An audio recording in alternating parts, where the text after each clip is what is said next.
அனைவருக்கும் வணக்கம். இன்றைக்கி நம்ம சேனலில் என்ன பார்க்க போகிறோம் பார்த்தீங்கன்னா, ஆட்டு நுரையீரல் எப்படி செய்யுதுன்னு பார்க்க போகிறோம். அதுக்கு பட்டை லவங்கம் வந்து நசுக்கிக்கலாம்.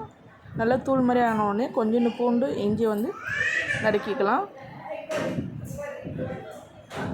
எந்தளவுக்கு நறுக்க முடியுமோ அந்தளவுக்கு நறுக்கிக்கலாம். இந்தளவுக்கு நறுக்கிக்கணும். இப்போ பார்த்திங்கன்னா தக்காளி வந்து கட் பண்ணி மிக்சியில் போட்டு தக்காளி தனியாக அரைச்சிக்கணும். அதே மாதிரி வெங்காயமும் தனியாக அரைச்சி எடுத்துக்கலாம். ஃபஸ்ட்டு ஒரு பாத்திரத்தில் எண்ணெய் ஊற்றிக்கலாம். எண்ணெயில் நம்ம வதக்கி வச்ச இஞ்சி பூண்டு இந்த பட்டை லவங்கம் போட்டு ஆட்டோட நுரையீரலும் போட்டு கொஞ்சம் மஞ்சள்தூள் கல் உப்பு போட்டுக்கலாம். கொஞ்சம் நல்லா வதக்கலாம். எண்ணெயில் நல்லா வதக்கணும்.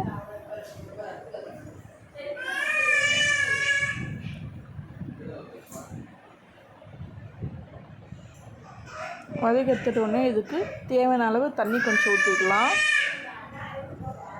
இதில் கொஞ்சம் மிளகாத்தூள் காரத்துக்கு ஏற்ப அளவு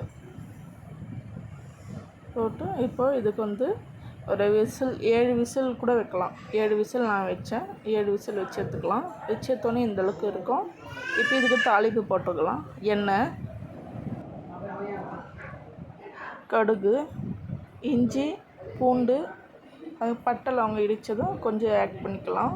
ஆட் பண்ண உடனே நம்ம வந்து அரைச்சி வச்ச வெங்காயம் விழுது, அந்த வெங்காயம் விழுதும் இதில் ஆட் பண்ணிக்கலாம். கொஞ்சம் வெங்காயம் வந்து ரொம்ப நைஸாக அரைக்கக்கூடாது, கொஞ்சம் குறைன்னு அரைச்சிக்கணும் வெங்காயம்.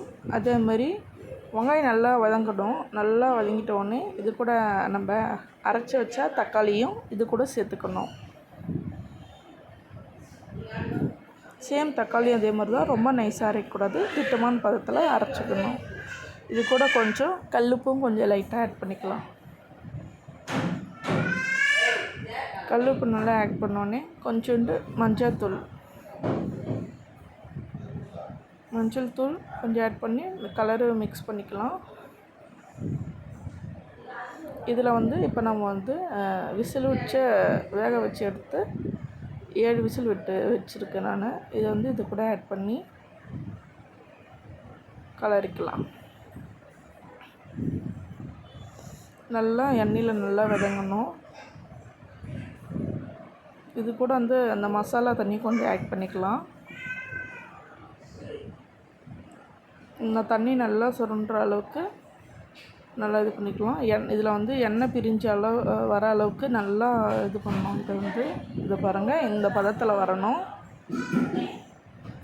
இந்த பதத்தை வந்தோடனே ரெடி ஆகிடும். சுவையான ஆட்டு நுரையீரல் ரெடி. வாங்க சாப்பிட்லாம்.